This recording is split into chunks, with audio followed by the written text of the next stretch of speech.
Je pense que prendre le métro, le transport en commun, c'est probablement la plus belle chose qu'on peut pas faire. Regarder les êtres humains interagir entre eux.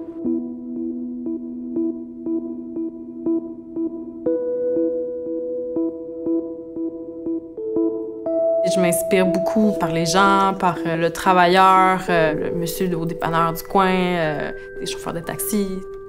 On s'y attarde pas vraiment parce que on a l'impression que c'est juste des travailleurs ou qu'on s'identifie selon certaines classes. C'est dommage, mais peu importe leur travail, ou c'est des gens qui ont tellement un vécu tellement intéressant, qui ont quelque chose de quasiment beaucoup plus sensible et poétique que des gens qui ont une espèce d'étiquette quelconque au niveau du travail.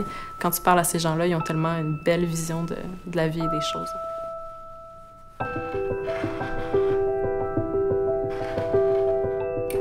L'esthétique de l'ordinaire, ça a été vraiment dans les matières, qui étaient le denim, le jersey, mais aussi les coupes.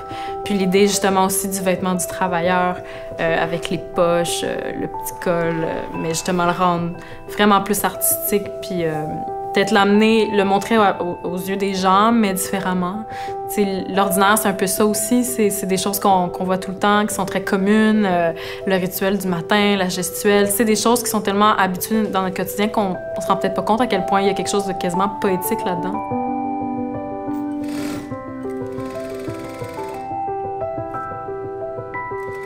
Prendre le quotidien, le peuple, mais de l'amener au niveau de l'art, on l'a vu beaucoup avec justement la chorégraphe Pina Bausch, qui s'inspirait du peuple. On le voit dans la musique aussi, même au niveau du hip-hop. Ça touche vraiment beaucoup de milieux.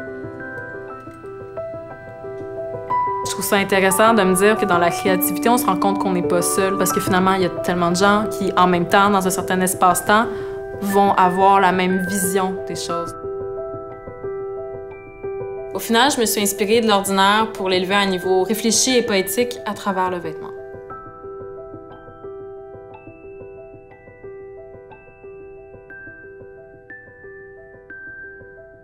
Je suis Marie-Ève Le Cavalier, diplômée en design de mode à l'UQAM.